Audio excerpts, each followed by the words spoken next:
A mother German shepherd stood chest-deep in a flooded mountain ditch, shielding two tiny puppies as the current tore through the darkness. No one should have been driving that road outside Boone, North Carolina, but a former Navy SEAL named Daniel Carter was running from memories of the wife he could not save. 3 fragile lives were seconds from being swept away. When Daniel stepped into the raging water, he believed he was rescuing them. But the storm had brought grace to him for another reason. What happened next would prove that sometimes the life you save is the one God sends to save you. Before we begin, tell us what city you're watching from in the comments, and please subscribe to support more heartfelt stories like this. Rain hammered Boone, North Carolina, until the Blue Ridge Mountains vanished behind silver sheets and every roadside ditch became a fast-moving brown river. Daniel Carter drove his aging black pickup along Old Mill Road with no destination and little desire to return. At 42, the former Navy SEAL had the disciplined build of a man shaped by cold water and sleepless missions.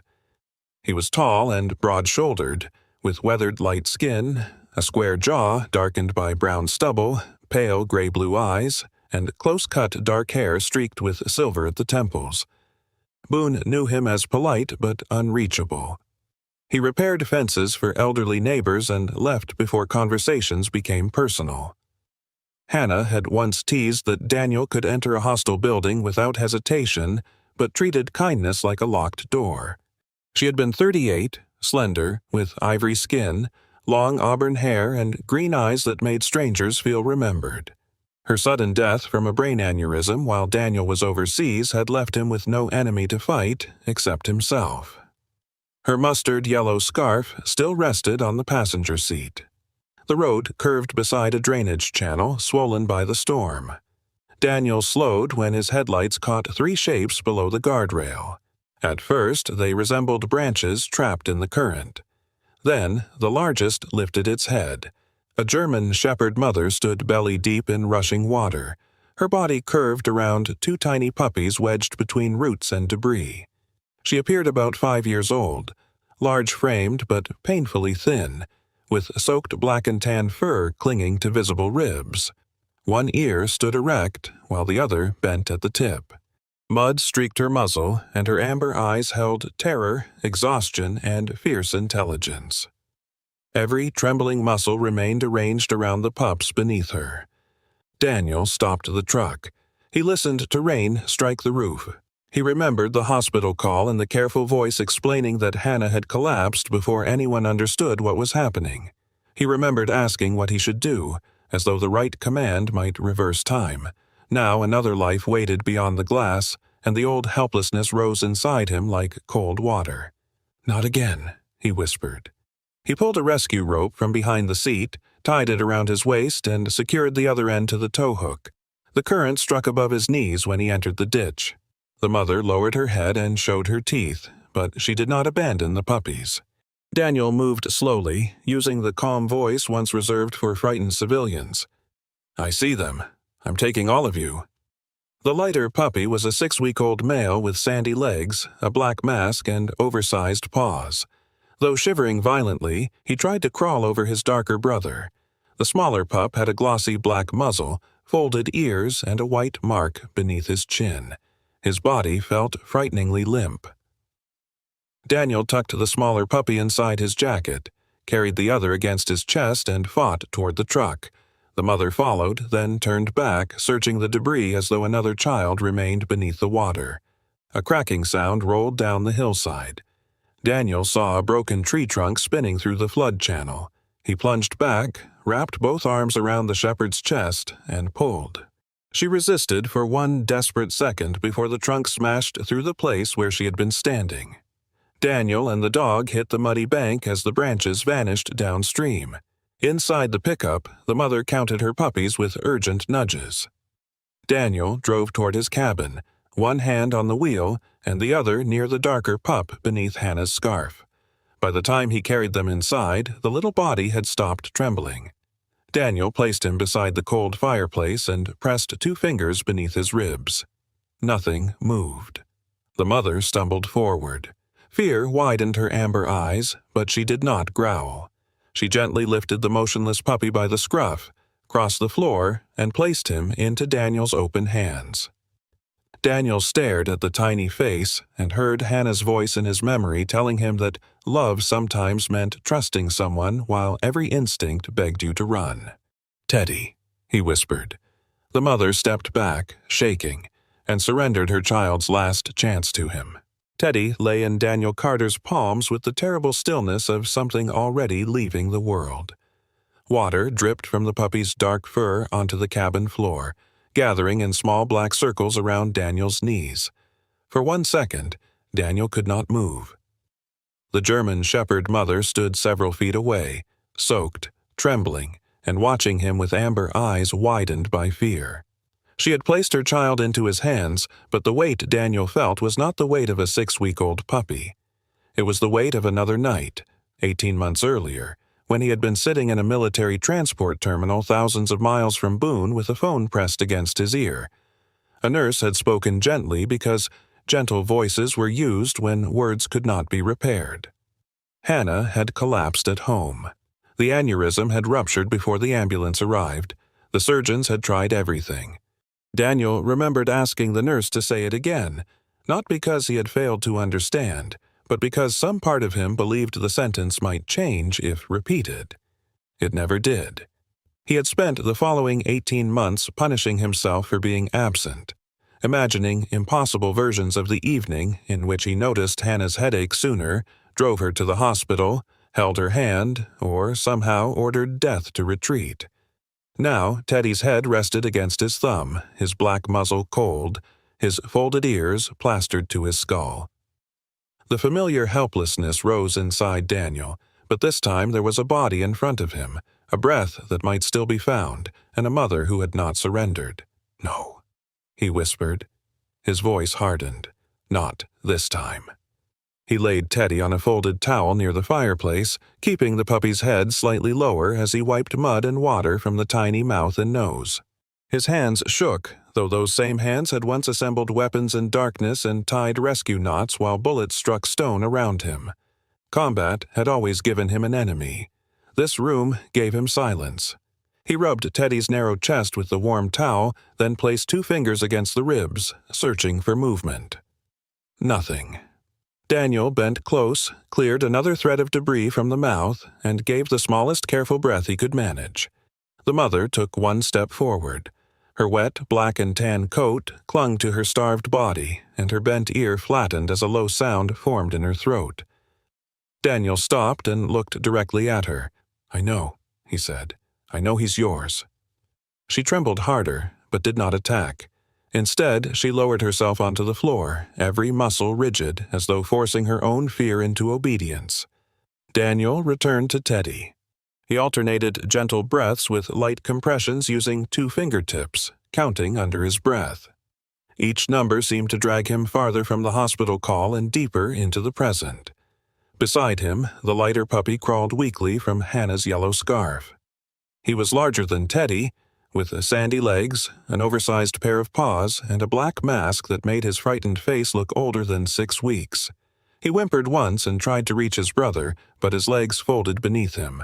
The mother turned toward him, nudged him back into the scarf, then faced Daniel again. Even now, she was trying to protect one child while entrusting the other to a stranger. Headlights swept across the rain-streaked windows.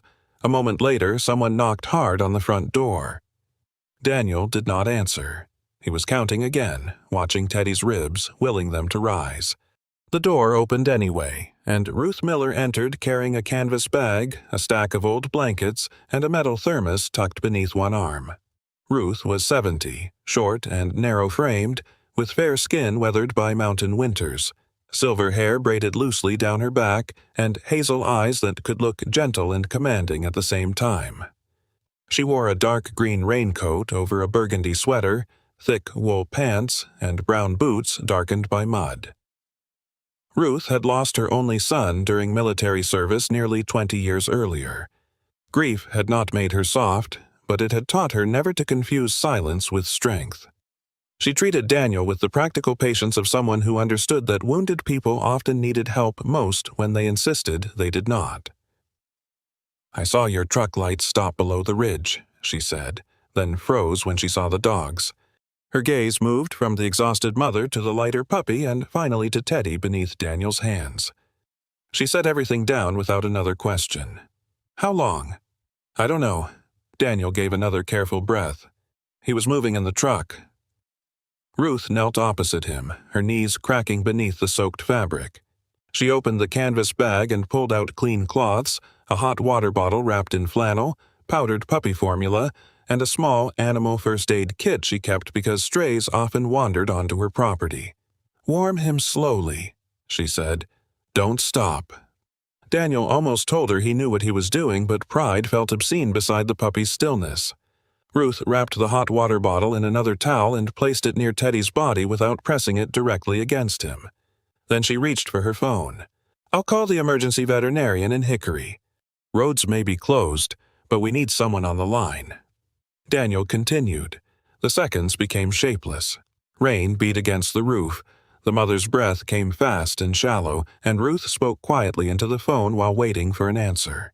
Daniel's shoulders began to burn, yet he feared that stopping for even one heartbeat would become another failure he would carry forever. "Come on, Teddy," he whispered, using the name that had risen from him downstairs without thought. "Your mother crossed a flood for you. Don't make her do all the work." Nothing happened.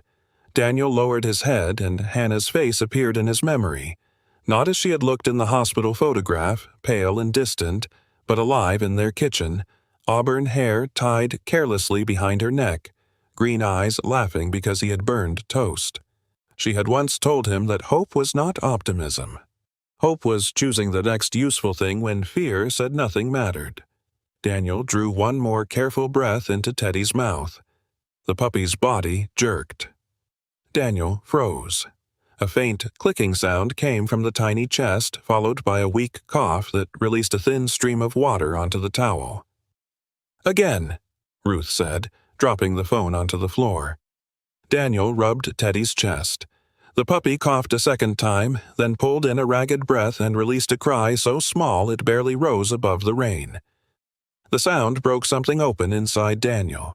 He lifted Teddy against his chest, supporting the puppy beneath the towel, while tears slipped into his beard before he could stop them.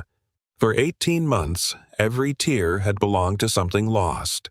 These came because something had returned. The mother crossed the room on unsteady legs. Daniel lowered Teddy, uncertain whether she would take him away, but she simply pressed her nose against the puppy's face and licked him with slow, frantic strokes. Teddy squeaked and turned toward her warmth.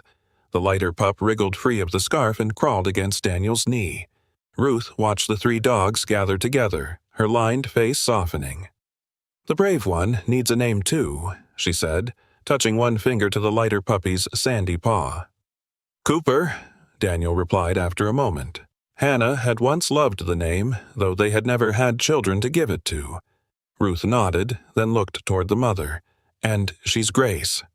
Daniel glanced at her. "Why Grace?" Ruth met his eyes. "Because she trusted you when you had forgotten how to trust yourself." Daniel had no answer. Later, after Ruth fed warm formula to Cooper and helped settle Teddy beside his mother, the cabin grew quiet. Ruth fell asleep in the armchair, still wearing her raincoat. Daniel remained on the floor beside the dogs, watching Teddy's chest rise and fall. Near midnight, the mother, Grace, lifted her head. She stood, walked to the old north-facing door, and scratched the wood 3 times. Then she turned and looked directly at Daniel, as though asking him to follow her into the rain. For 3 days, rain never truly left Boone. It softened to mist at dawn, returned as steady drumming by noon, and struck the cabin roof in heavy waves after dark. Inside, however, the house no longer felt abandoned. Cooper had discovered Daniel's bootlaces, while Teddy, still smaller and slower, preferred sleeping beneath the kitchen chair where warm air reached the floorboards. Their 6-week-old bodies remained thin, but their ribs no longer looked so sharp. Cooper's sandy paws made him stumble whenever excitement outran balance. Teddy moved cautiously, his folded ears and white mark beneath his chin giving him a solemn expression until he sneezed or rolled into a blanket. Daniel fed them carefully, checked Teddy's breathing more often than he admitted, and opened curtains that had remained closed since Hannah's funeral. When Cooper backed into a water bowl and stared at the puddle as though betrayed by the floor, Daniel laughed. The sound startled him. Grace lifted her head from beside the hearth and brushed her tail once against the rug. Grace recovered more slowly. Food restored some strength to her broad frame, yet she remained thin, and the bent tip of her left ear twitched at unfamiliar sounds. She allowed Daniel to clean her paws and brush her black and tan coat, but always stayed where she could see both puppies. What troubled him was the north door. Whenever the rain intensified, Grace pressed her nose near the gap beneath the wood, listened, scratched 3 times, and turned toward Daniel. If he opened it, she stepped into the yard, lifted her muzzle, and moved toward the northern trees before looking back. She never tried to escape. She waited. Ruth noticed it too. She returned each morning with soup, towels, and opinions Daniel had not requested. That afternoon, she stood beneath the porch roof while Grace faced the dripping pines. Ruth's silver braid was wound into a loose knot, and she wore a faded blue coat over a brown dress, looking small against the storm, but firmly rooted. "She isn't trying to leave," Ruth said. "A dog running away doesn't keep checking whether you're following." Daniel watched Grace glance over her shoulder. Maybe she remembers where she came from. Ruth's hazel eyes narrowed. Or maybe she remembers who did not come with her. The suggestion stayed with Daniel. A county emergency truck climbed the muddy drive before noon. Mark Sullivan stepped out wearing a yellow rain shell over a dark emergency management uniform. He was 47, tall and lean, with a weather-cut face, steel gray eyes, and a nose once broken and healed slightly crooked. His dark blonde hair was clipped short, and a close beard followed his hard jaw. Mark spoke with controlled patience. 12 years earlier, he had lost a young volunteer during a poorly coordinated flood rescue, and since then he treated procedures not as paperwork but as promises written before disaster. He greeted Ruth, shook Daniel's hand, and looked toward the saturated slope. "The soil gauges north of here have crossed the warning threshold," he said. "More heavy rain could bring part of that ridge down. Everyone below the eastern face needs to prepare to evacuate." Daniel glanced toward Ruth. Her house stood beyond the northern woods, closer to the slope. "How soon?" "Could be tonight. Could hold 2 more days. That uncertainty is why you prepare now." Mark told them to pack medication, identification, water, and 1 change of clothes, and to keep vehicles facing the county road. Ruth folded her arms. "You make evacuation sound like a disappointing vacation." Mark looked at her without smiling. "That is the most accurate description I have heard all week." His radio crackled. A sharp sequence of tones sounded, followed by a dispatcher testing the county search and rescue channel. Grace changed instantly. She rose beside the puppies, shoulders squared and ears forward. She crossed the porch, lifted her muzzle, tested the wind from 3 directions, then moved in a controlled half-circle before facing north. Mark triggered the tone again. Grace repeated the pattern. Alert posture, wind check, turn, and wait for instruction. "That isn't ordinary noise sensitivity," he said. He crouched without reaching for her. Beneath the thicker fur near her chest, a frayed strip of webbing remained tangled against her coat. Daniel had assumed it was flood debris. Mark separated it and exposed part of a cloth emblem, faded orange and white beneath dried mud. Half a mountain outline, and the letters S.R. remained visible. "Volunteer, search and rescue," Mark said. "You think she was trained?" "I think someone taught her a response sequence. That does not tell us who trained her or what happened afterward. The identification panel had been torn away. I can contact regional teams, but it may take time." Grace stared north again. Daniel followed her gaze toward the wet forest. "Maybe she's trying to return to a search area. Or she is following wildlife, runoff, or a memory that could lead you beneath an unstable slope." Mark stood. "Do not take her into those woods. If she knows someone is out there, then you call me." Mark's eyes held Daniel's. Experience does not make the mountain negotiate with you. Daniel disliked the command because it was sensible. Grace's attention no longer looked like fear alone. It looked like unfinished work. Ruth left late that afternoon, insisting she needed heart medication, dry clothes, and the emergency folder from her house. Daniel offered to drive her, but she refused, pointing out that her four-wheel drive vehicle already faced the county road. Before leaving, she touched Grace's head and told her to keep Daniel from doing anything foolish. Rain thickened soon afterward. By dusk, the telephone line and cellular signal were dead. Daniel placed Cooper and Teddy in a basket near the stove and checked his flashlight. Grace refused dinner. She paced from the north door to the window, listening beyond the roar on the roof. Daniel tried to calm her, but she ignored his hand and stared into the darkness. Then every hair along her spine rose. A growl rolled from her chest. She struck the food bowl aside and hurled herself against the door. "Grace!" Daniel reached for the latch. Before his hand touched it, a deep explosion sounded beyond the northern woods. The cabin shook.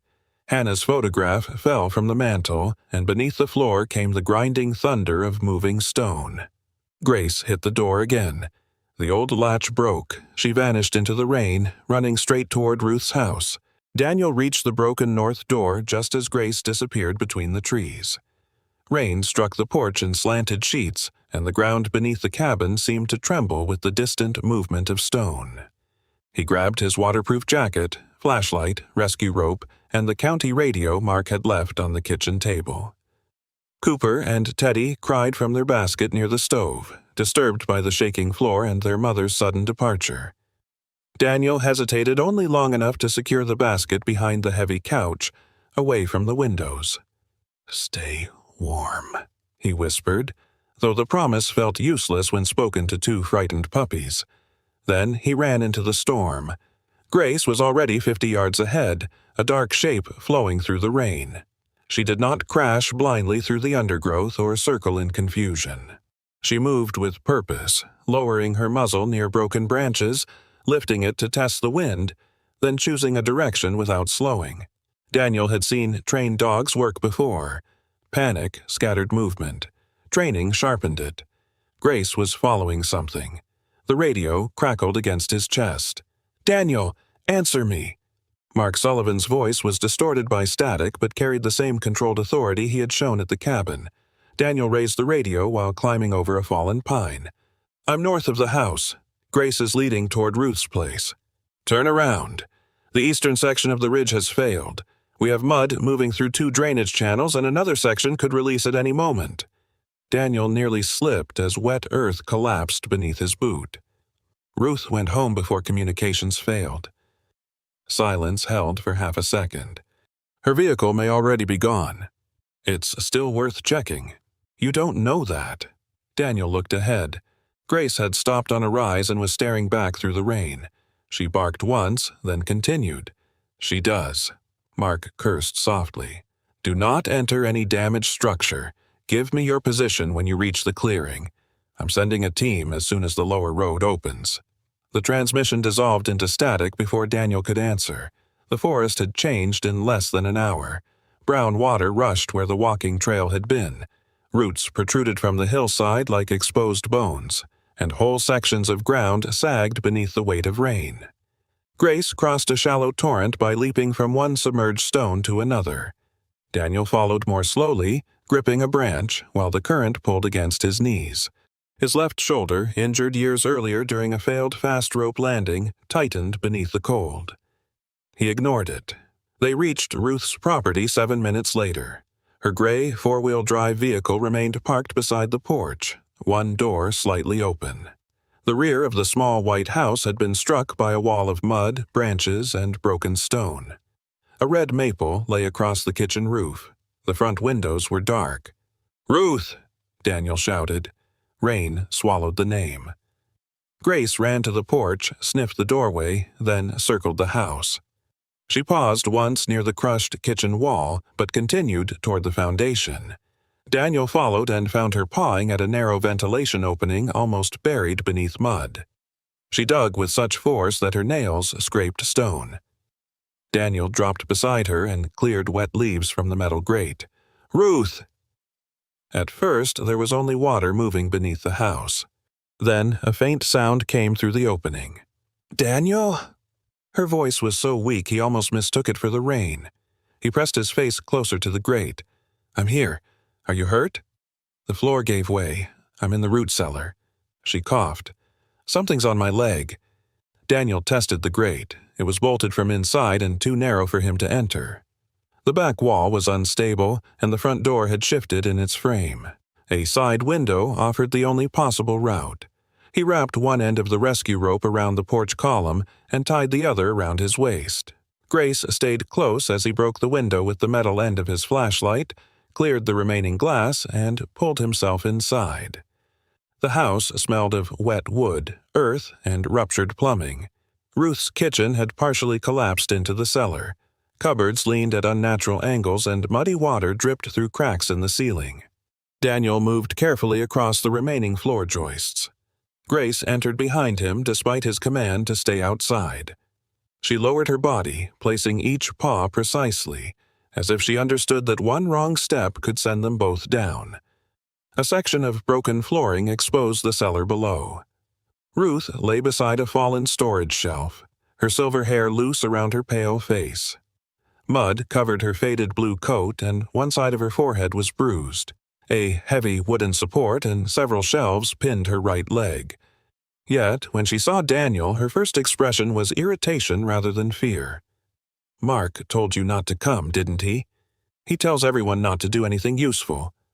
"That is because you make useful things unnecessarily dangerous." Her attempt at humor steadied him. Daniel lowered himself through the opening, landing in ankle-deep water. Grace remained above, whining softly.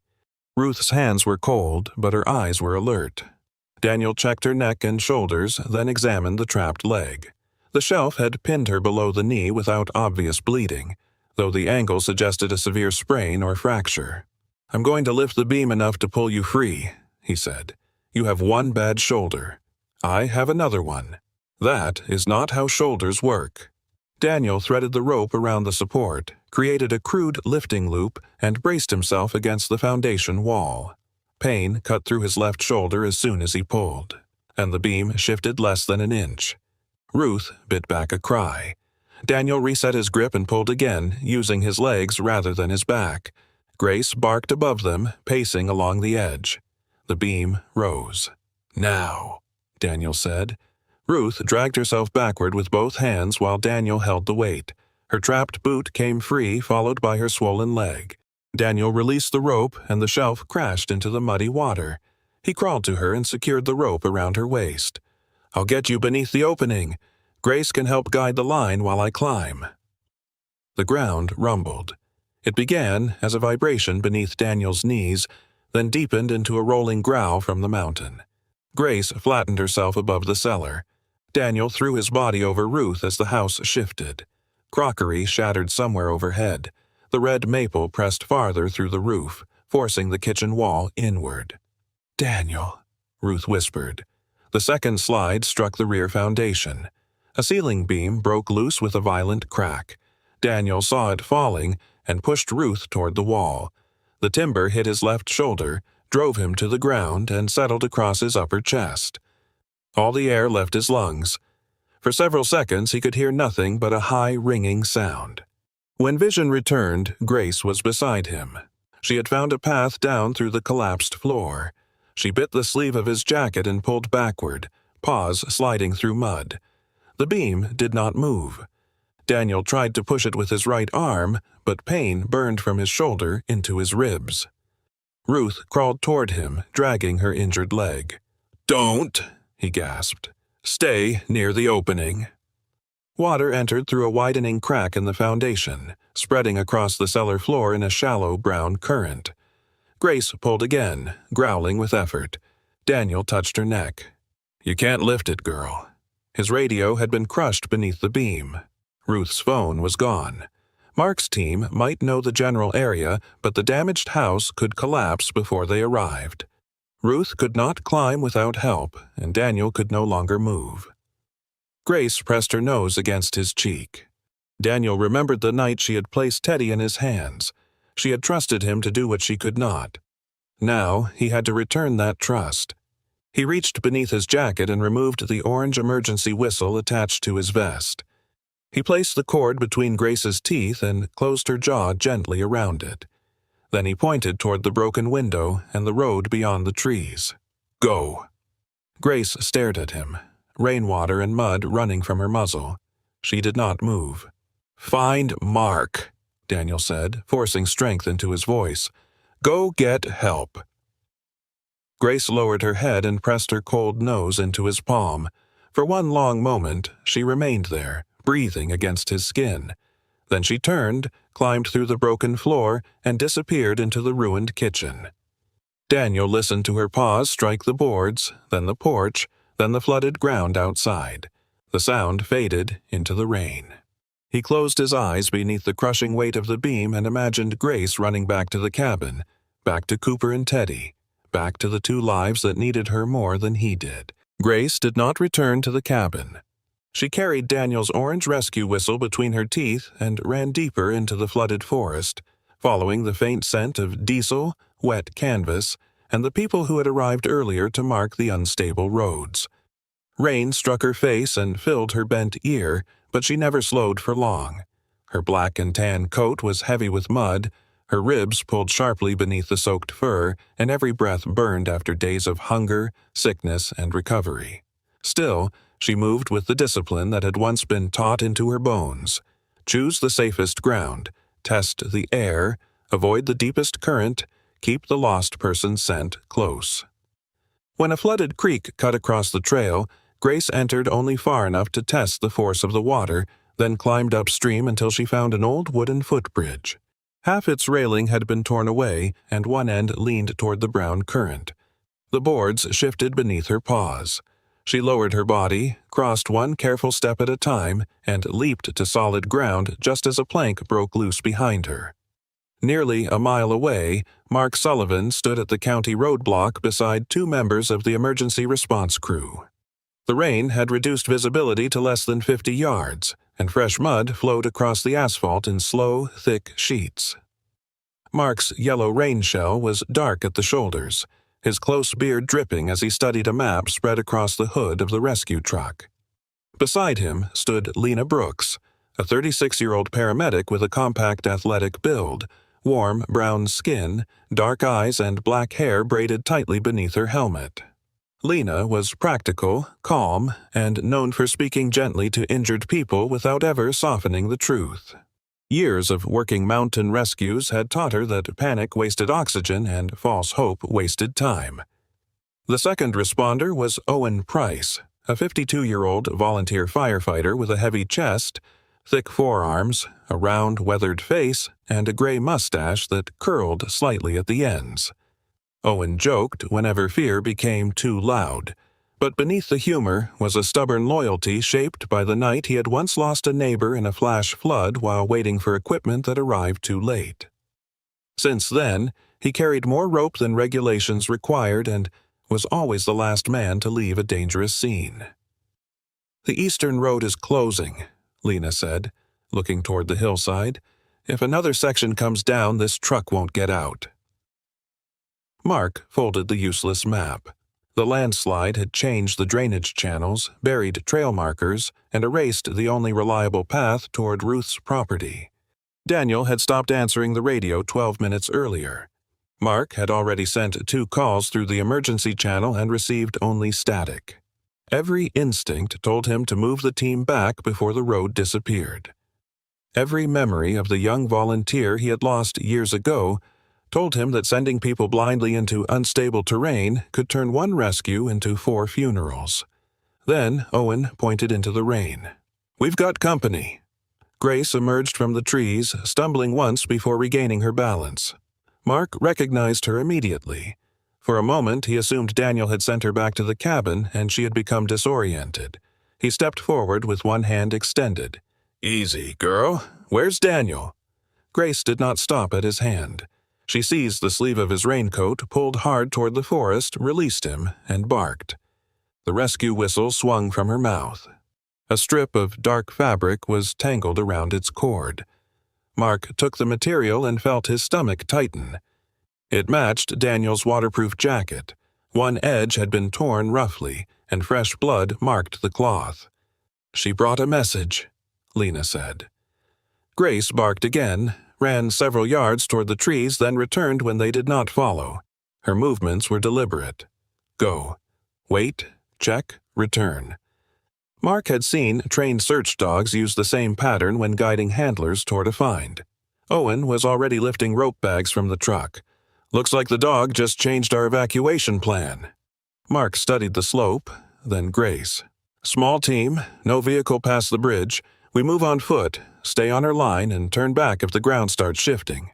Grace led them away before he finished. The rain had erased Daniel's tracks, and the county map no longer matched the broken landscape. A stream now ran across what had once been a dry trail.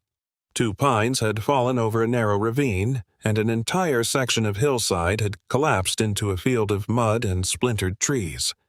Grace repeatedly moved ahead, stopped, tested the air, and changed direction whenever the ground became unstable. Mark realized that she was not simply retracing her route. She was adapting. Inside Ruth's cellar, Daniel's awareness faded in slow pieces. The beam across his shoulder and chest seemed to grow heavier each time he breathed. Muddy water had risen above his wrists, and cold crept through his clothes. Ruth sat against the foundation wall with her injured leg stretched before her. She had used part of her scarf to bind a cut on Daniel's palm, though neither of them pretended the bandage mattered compared with the weight crushing him. "You need to stay awake," Ruth said. Daniel opened his eyes. "I am awake? You just asked Hannah to turn off the kitchen light." He stared at the darkness above them. She always left it on. Ruth's expression softened, but she did not look away. "Tell me about the call."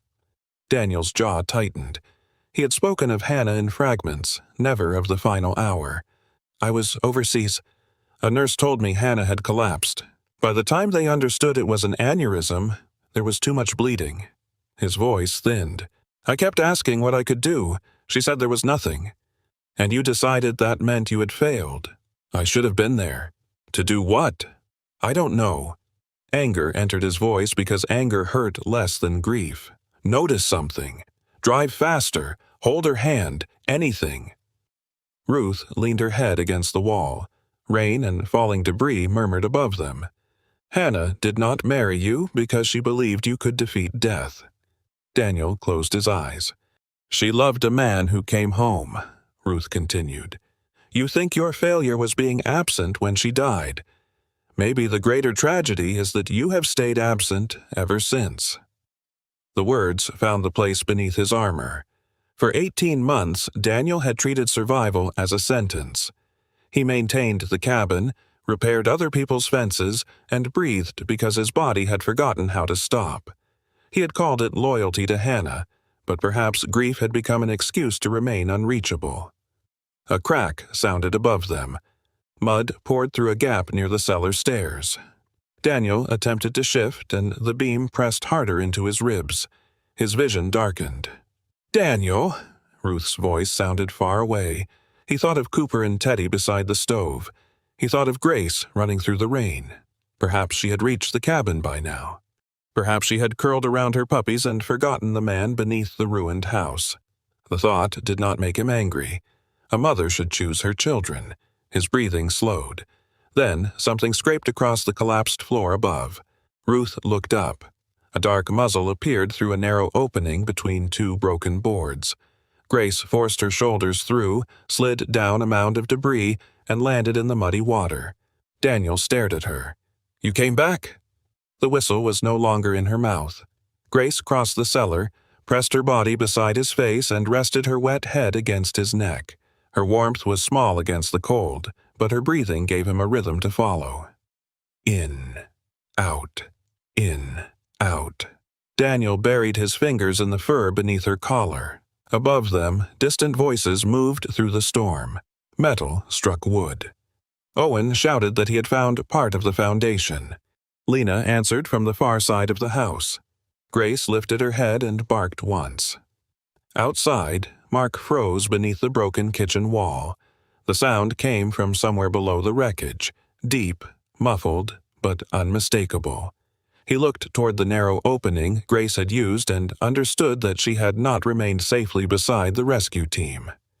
After leading them to the house, the mother had gone back beneath the ruins to stay with Daniel. Rain hammered the ruined house as Mark Sullivan pressed one gloved hand against the broken kitchen wall and listened for Grace's second bark beneath the debris. "They're directly below us," he said.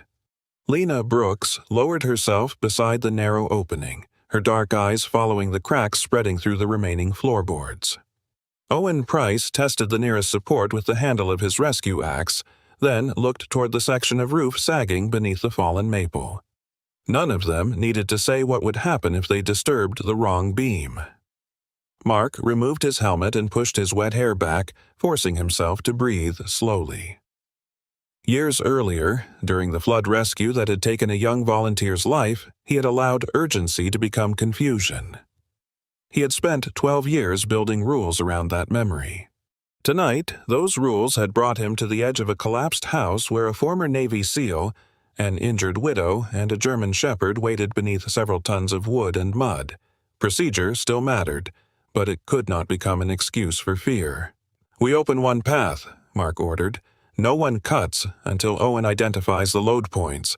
Lena goes to Ruth first. Daniel stays conscious and tells us what shifts below." Owen's gray mustache moved with a humorless breath. "Finally, someone gives me permission to be unpleasantly careful."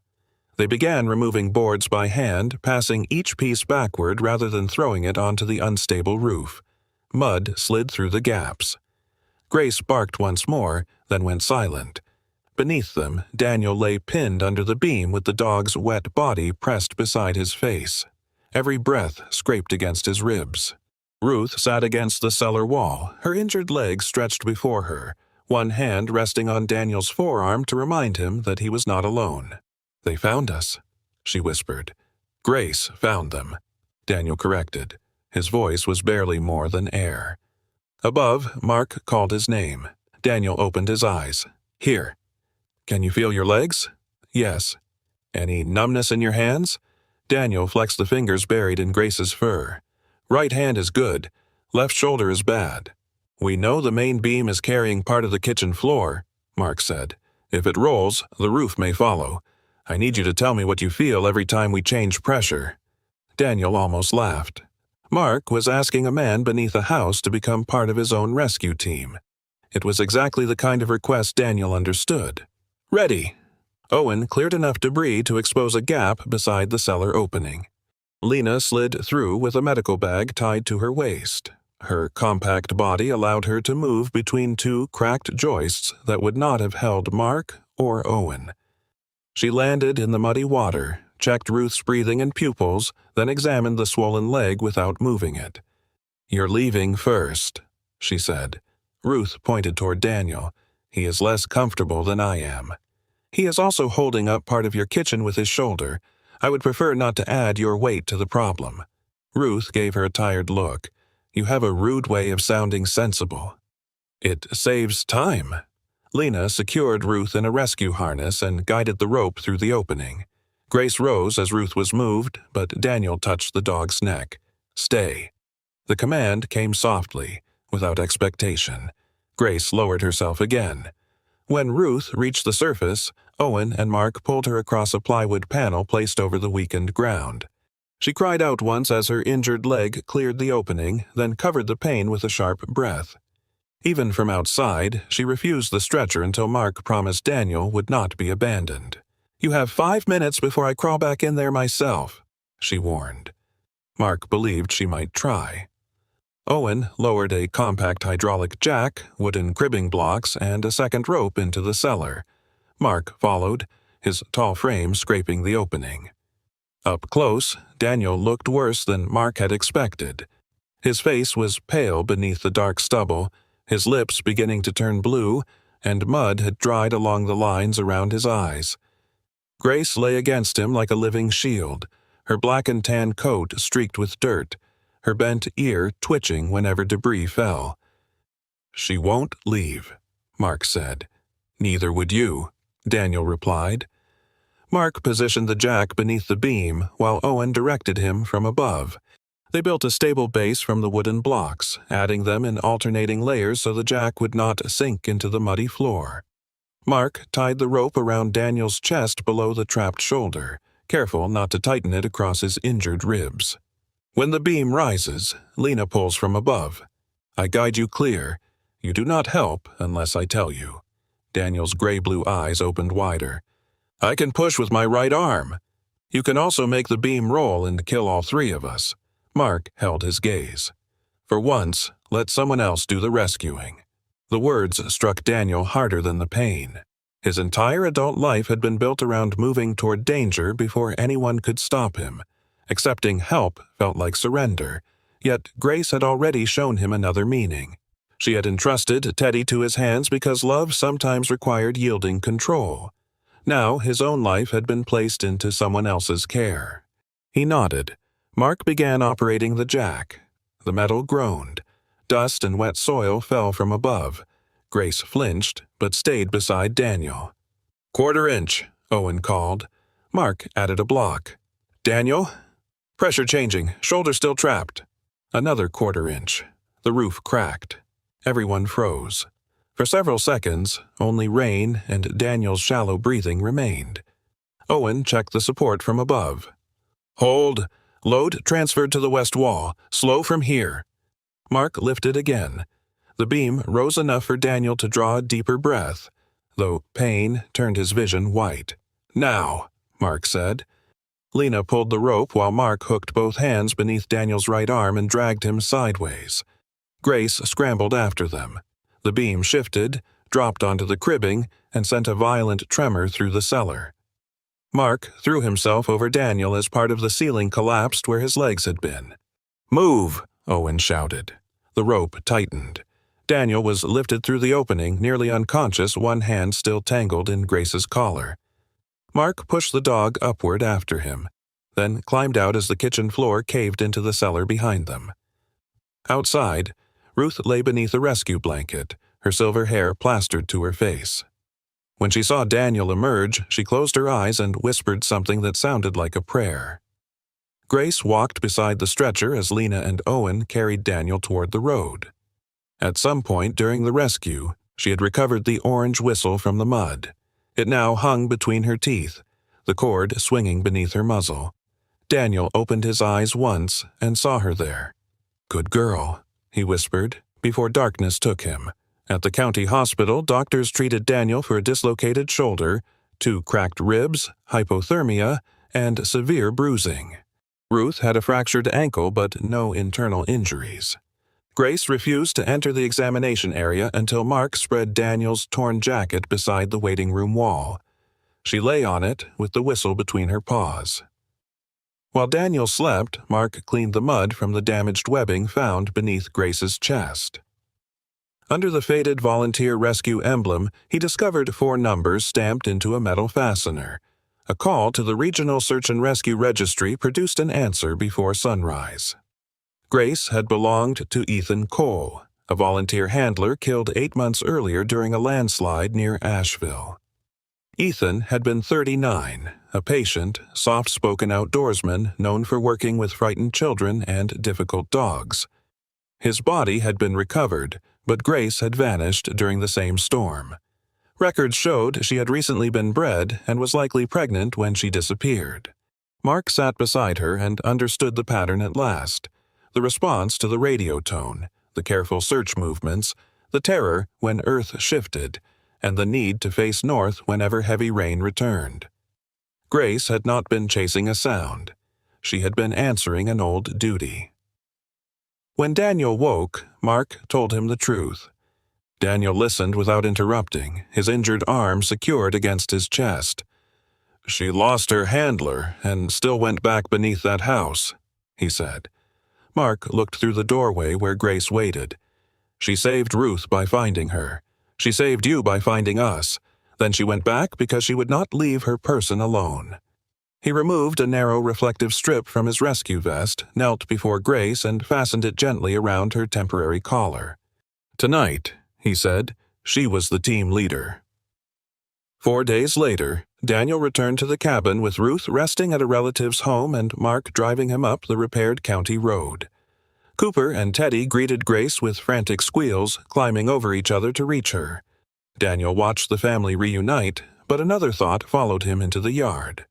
Grace had belonged to someone before him. She had survived alone, protected her unborn puppies, and returned to the work she had once shared with Ethan. Daniel could not call her family while denying her the freedom to choose it. He opened the gate, unclipped the leash from her collar, and stepped back. "You don't owe me anything," he said. Grace looked at Cooper and Teddy, then at Daniel. Slowly, she walked through the gate and continued toward the road. Daniel forced himself not to call her back. She reached the pickup, rose on her hind legs, and placed her front paws against the open passenger door. Then she took Hannah's yellow scarf gently between her teeth, turned around, and began walking back toward him. Grace crossed the wet yard with Hannah's yellow scarf held carefully between her teeth. Daniel remained beside the open gate, his injured arm secured against his chest, afraid that even breathing too loudly might change her decision. She stopped in front of him, placed the scarf across his boots, and looked up with steady amber eyes. There was no fear in them now, only recognition. Then she lowered herself beside his good leg and rested her head against his knee. Cooper and Teddy tumbled down the porch steps at the sight of their mother. Cooper's oversized sandy paws carried him faster than his balance allowed, and he rolled into the grass before scrambling upright. Teddy followed more cautiously, his dark muzzle lifted, and the white mark beneath his chin bright against his growing coat. They crowded against Grace until she gathered both puppies beneath her chest. Daniel looked from his open road to the family at his feet and understood that Grace had not returned because she owed him for pulling her from the flood. He had opened the gate, and she had chosen the cabin. For the first time since Hannah's death, Daniel did not mistake love for something he had to guard against losing. He bent carefully, picked up the scarf, and whispered, "Welcome home." The following weeks were quieter than the storm, but no less important. Ruth recovered from her fractured ankle in a small rental cottage near Daniel's property, while county crews repaired her house. She moved with a wooden cane and complained about it as though the cane had personally offended her. Each morning, she arrived carrying a blue notebook, reading glasses, and enough determination to reorganize Daniel's life. She recorded feeding schedules, veterinary appointments, donated supplies, and the names of organizations helping retired working dogs. "You survived the Navy," she told him. "Surely you can survive alphabetical order." Mark began visiting after work with fencing materials and county forms. His careful nature remained, but he no longer hid concern behind commands. He explained permits, quarantine rules, and the legal difference between fostering animals and operating a rehabilitation facility. Daniel appreciated the honesty. Kindness still required secure gates, veterinary care, and emergency plans. Together, they converted the old woodworking shed into 2 warm kennel rooms with washable floors, separate feeding spaces, reinforced fencing, and a covered yard. Grace watched from the doorway, the reflective strip shining on her collar. Cooper stole screws whenever Daniel looked away. Teddy carried off one of Ruth's pencils and hid beneath the porch with the solemn expression of a criminal convinced he had improved the filing system. By early summer, green had returned to the Blue Ridge slopes, though scars from the landslide remained between the trees. That was when Frank Lewis arrived with Ranger. Frank was 60, a former Army medic with a tall but slightly stooped frame, broad brown hands, deep copper skin, and close-cropped gray hair. A trimmed silver beard softened his sleepless face, and his dark eyes held quiet courtesy. He had spent 2 deployments treating wounded soldiers and returned home with a habit of caring for everyone except himself. Ranger, his retired working partner, was a 10-year-old Belgian Malinois with a lean sable body, charcoal muzzle, upright ears nicked by age, and brown eyes beginning to cloud. An old injury stiffened his right hind leg. Since surviving an explosion during their final deployment, Ranger startled at metal sounds, slept in frightened intervals, and had recently stopped eating whenever Frank left the room. Frank stood outside the kennel with one hand around the leash.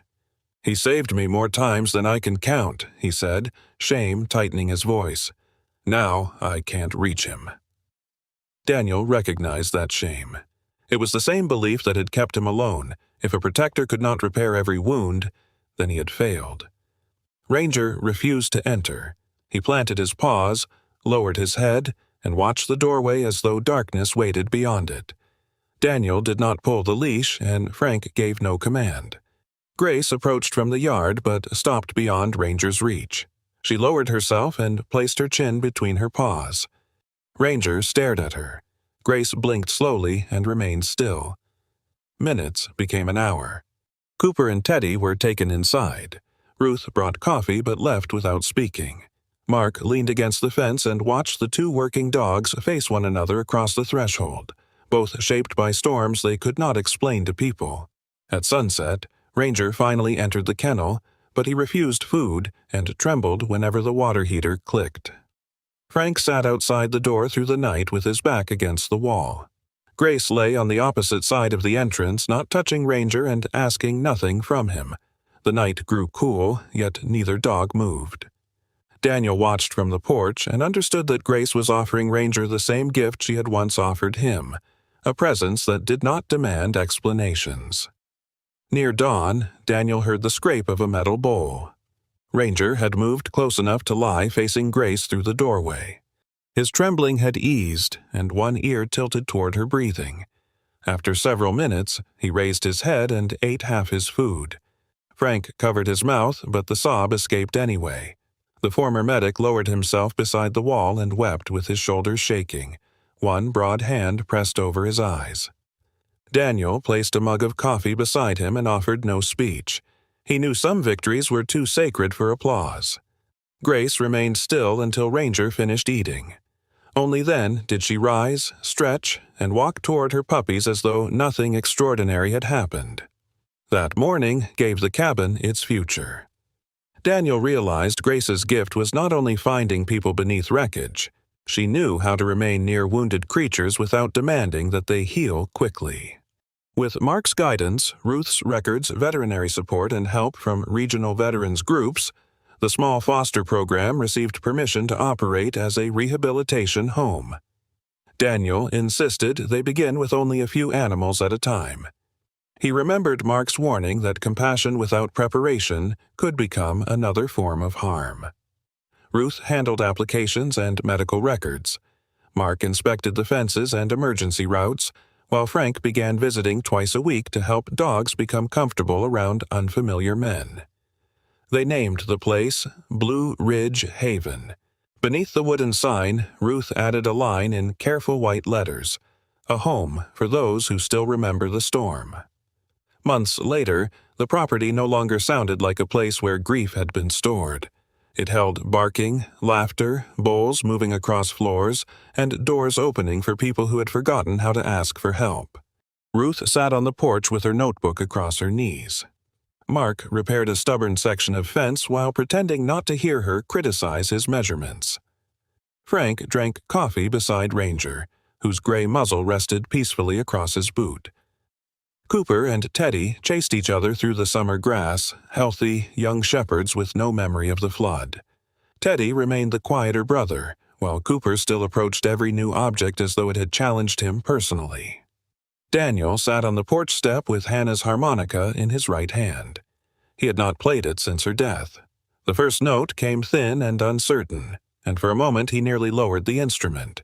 Grace settled against his leg. Her amber eyes turned toward her son's. Daniel tried again. The melody became steadier, the same tune Hannah had once hummed while cooking on quiet Sunday mornings. Her absence still hurt, but it no longer demanded that the rest of his life remain empty. The music carried over the fence, across the recovering hillside, and into the evening sky washed clean after rain. Daniel looked across Blue Ridge Haven and finally understood what had happened on the flooded mountain road. He had believed he was saving 3 lives from the water. Grace had run through the storm to save a 4th. The forgotten mother had not merely found a home. She had taught a grieving man how to return to his own. Sometimes, God's miracles do not arrive as thunder, angels, or skies split open with light. Sometimes they come through a frightened dog, an open door, a hand that refuses to let go, or a broken heart learning to beat with hope again. Daniel believed he was saving Grace and her puppies, but God used their trust to lead him back to life. In our daily struggles, we may not understand why certain people, animals, or moments enter our path, yet even the smallest act of kindness can become part of a purpose. If this story touched your heart, please share it with someone who needs hope. Comment below and tell us where you are watching from, and subscribe to the channel for more stories of faith, love, and second chances. May God bless you, protect your family, heal your wounds, and guide you toward the miracles waiting along your path.